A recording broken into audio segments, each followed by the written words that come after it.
विज्ञान में अब हम पाठ नंबर 2 प्रारंभ कर रहे हैं। पाठ 2 सूक्ष्म जीव, मित्र एवं शत्रु।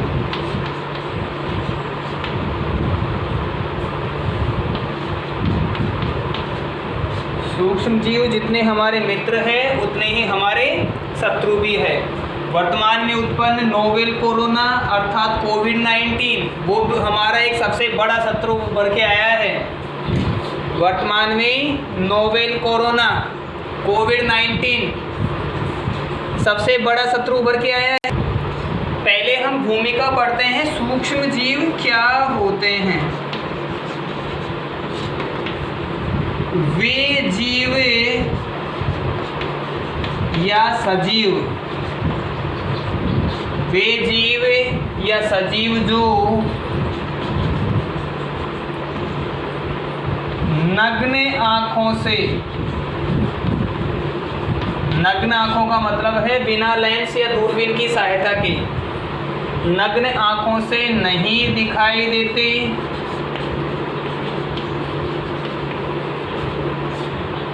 नहीं दिखाई देते हैं, सूक्ष्म जीव कहलाते हैं।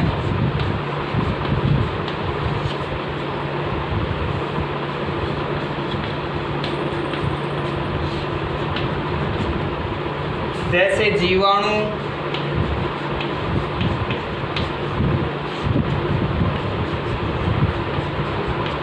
विषाणु,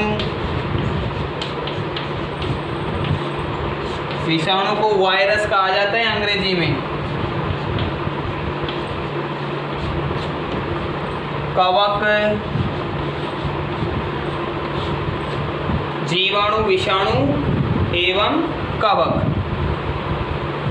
अब समस्या ये है कि सूक्ष्म जीव कहाँ पर पाए जा सकते हैं, इनकी उत्पत्ति कहाँ होती है। तो सूक्ष्म जीव बहुत अधिक तापमान में भी पाए जा सकते हैं, बहुत न्यूनतम तापमान में भी पाए जा सकते हैं, ये कीचड़ में भी पाए जा सकते हैं तथा रेत में भी पाए जा सकते हैं। इसका अर्थ है सूक्ष्म जीव इसे संपूर्ण भूमंडल पर किसी भी अवस्था में और किसी भी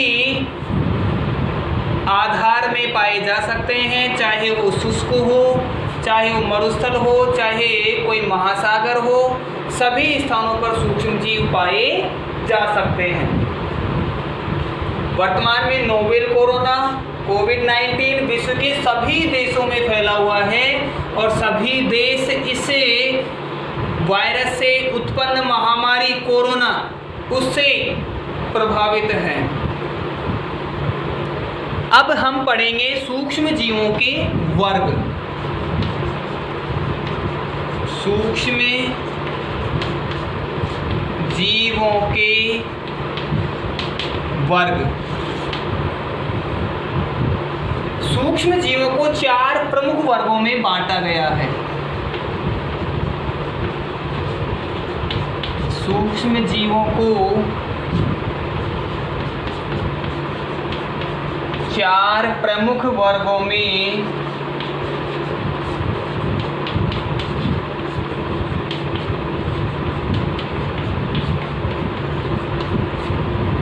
बांटा गया है। पहला है जीवाणु,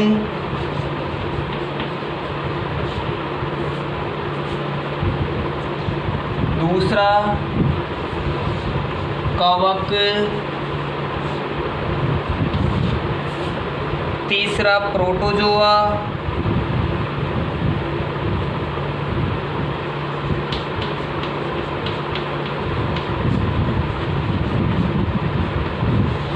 चौथा शैवाल।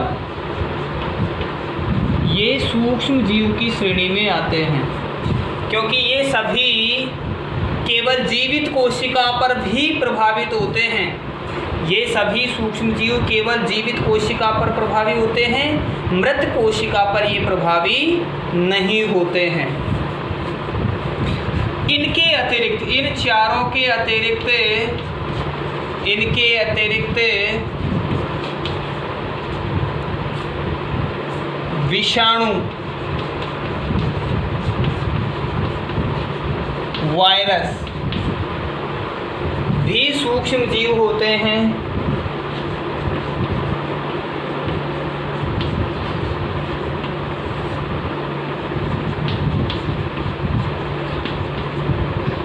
जो सजीव एवं निर्जीव, जो सजीव एवं निर्जीव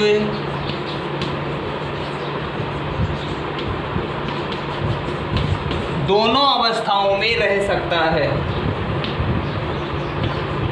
दोनों अवस्थाओं में रह सकता है। विषाणु सजीव अवस्था में भी रह सकता है और निर्जीव अवस्था में भी रह सकता है।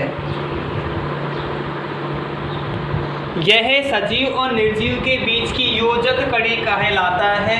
जब यह किसी सजीव की कोशिका में प्रवेश कर जाता है तो सजीव की कोशिका को प्रभावित करना प्रारंभ कर देता है। लेकिन यदि उस सजीव की मृत्यु हो जाती है या किसी कारण से सजीव की कोशिकाएं मृत हो जाती है तो यह मृत कोशिकाओं में मृत रहकर ही, अर्थात निर्जीव अवस्था में बना रहकर भी उस कोशिका के साथ संलग्न रहता है। जब किसी कारणवश यह सजीव कोशिका के संपर्क में आता है तो पुनः अपने सजीव वाले लक्षणों को प्रदर्शित कर देता है। हम जीवाणु के बारे में पढ़ते हैं। नंबर 1, जीवाणु। जैसा इसके नाम से स्पष्ट है, जीवाणु अर्थात जीव अणु। इन्हें हम जीवित अणु भी कह सकते हैं। जीवित अणु, जीवाणु अर्थात जीवित अणु।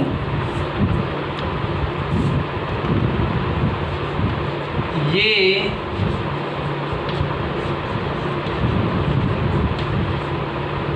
सजीवों के शरीर में भी पाए जा सकते हैं।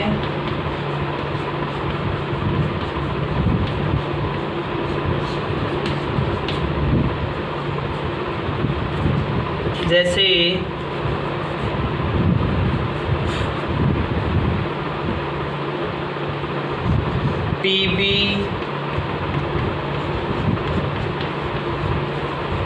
टीबी का जीवाणु, और टीबी का जीवाणु होता है माइक्रोबैक्टीरियम ट्यूबरकुलोसिस। उसका नाम है माइक्रोबैक्टीरियम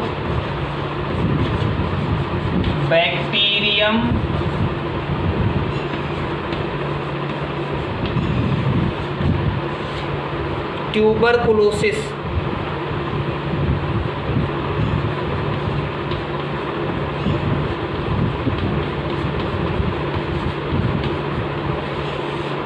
माइक्रोबैक्टीरियम ट्यूबरकुलोसिस ये टीबी के जीवाणु का साइंटिफिक नेम अर्थात वैज्ञानिक नाम है।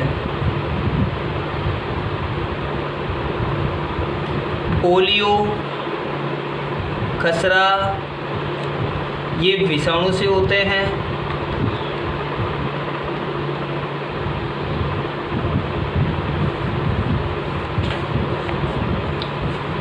जीवाणु के कुछ एग्जाम्पल्स हो सकते हैं कि ये या तो सर्पिल आकार में पाए जाते हैं,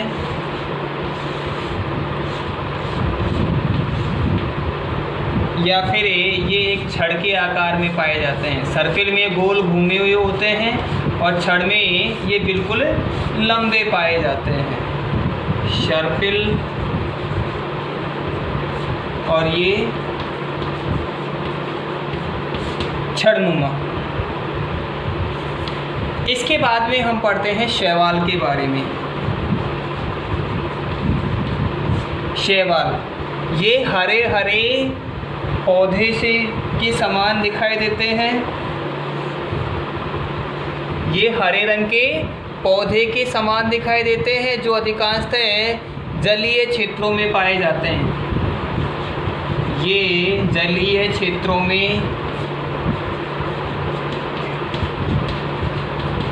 पाए जाने वाले सूक्ष्म जीव है।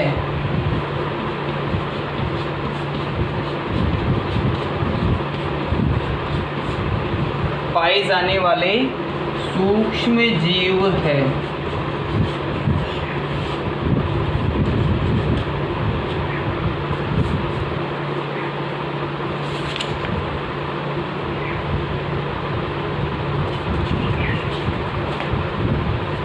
जैसे स्पाइरोगाइरा, क्लेमाइडोमोनास। क्लेमाइडोमोनास की स्ट्रक्चर कुछ इस तरीके की होती है। इसके सिर पर ऊपर की ओर 2 एंटीना नुमा स्पर्शक पाए जाते हैं। इन स्पर्शकों को हम एंटीना कहते हैं। इन्हीं के द्वारा ये वातावरण से सूचनाएं और संवेदनाएं ग्रहण करते हैं और उन्हें एक स्थान से दूसरे स्थान तक पहुंचाते हैं, या फिर ये उन सूचनाओं के संपादन से ही एक सजीव से दूसरे सजीव के शरीर में ये प्रवेश करते हैं।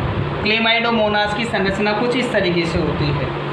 एक होता है स्पाइरोगाइरा, जो डबल रोटी का फफूंद होता है। अचार आदि में जब तेल खत्म हो जाता है या तेल की मात्रा कम हो जाती है तो उनमें रुई के समान कुछ फफूंदे बनना प्रारंभ हो जाती है। ये वही स्पाइरोगाइरा होती है, जो सामान्यतः डबल रोटी आदि पर फफूंद के रूप में जम जाती है। ये होगा क्लेमिडोमोनास या क्लेमाइडोमोनास। और स्पाइरोगाइरा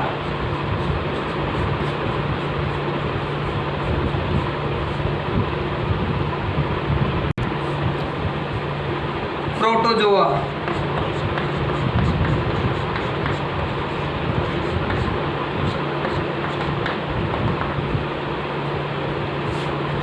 ये एक कोशिकीय प्राणी होते हैं।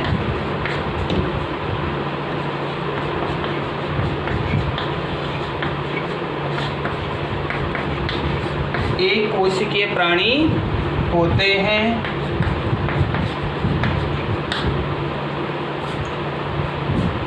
जैसे अमीबा के बारे में हमने पढ़ा है, अमीबा की आकृति एक निश्चित नहीं होती, इसकी आकृति लगातार बनती एवं बिगड़ती रहती है। जब यह पानी में तैरता है उस दौरान जब यह किसी कठोर सतह के पास से टकराता है तो उस दौरान इसकी पादाब बन जाते हैं। इन्हें हम कूटपाद कहते हैं। ये हो गई इसकी खाद्य धानी। जब पानी में लुढ़कता रहता है तो उस दौरान कुछ कण इसकी खाद्य धानी में फंस जाते हैं, जिनका ये पाचन करके अपना भोजन ग्रहण कर लेता है। ये होंगे इसके कूटपाद, और ये होती है इसमें खाद्य धानी। अमीबा। प्रोटोजोआ के बाद में है कवक।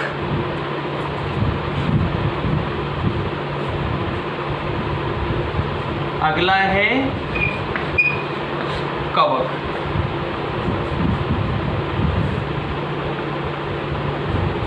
कवक सामान्यतः सड़े गले एवं मृत पदार्थों से अपना आहार ग्रहण करते हैं। जैसे हमने छत्रीनुमा छत्रक या मशरूम देखे होंगे, जो बारिश के दिनों में प्राय हमारे आसपास या लकड़ियों के ऊपर आसानी से उग जाते हैं।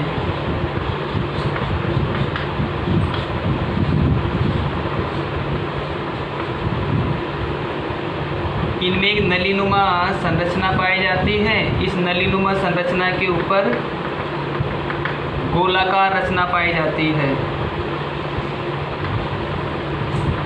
इस गोलाकार रचना में इनके बीजाणु पाए जाते हैं, जो हवा के माध्यम से या जल के माध्यम से एक स्थान से दूसरे स्थान तक पहुंच जाते हैं।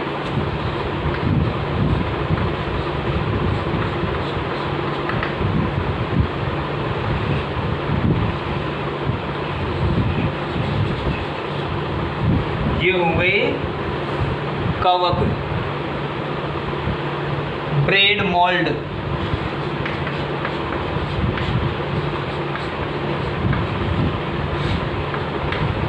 सामान्यतः डबल रोटी पर जम जाते हैं।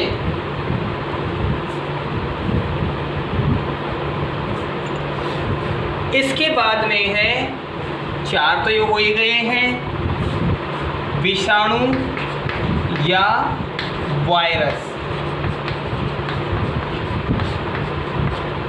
वायरस वास्तव में एक विषाणु अर्थात विष अणु, वायरस वास्तव में एक तरह से विष अणु ही होते हैं जो अधिकांशतः सजीवों में रोग उत्पन्न करते हैं। विषाणु का सबसे नवीनतम, सबसे नया एग्जाम्पल है वो है नोवेल कोरोना, कोविड। कांटेनुमा रचनाएं पाई जाती है उसमें।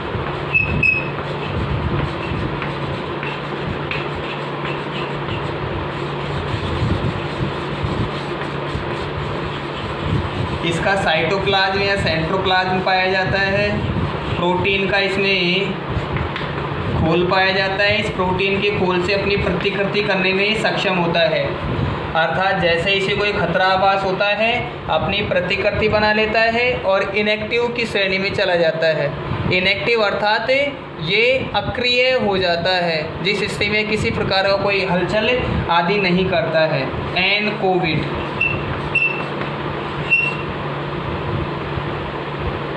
Corona virus. इसके अलावा कुछ वायरस षटभुजाकार भी होते हैं।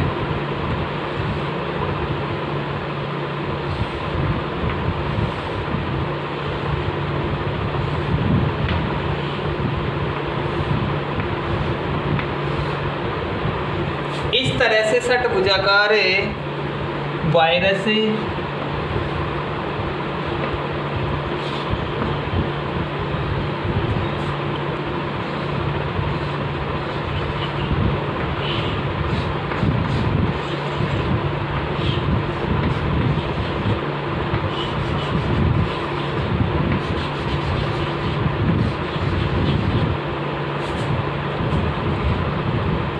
और इस भाग में प्रोटीन का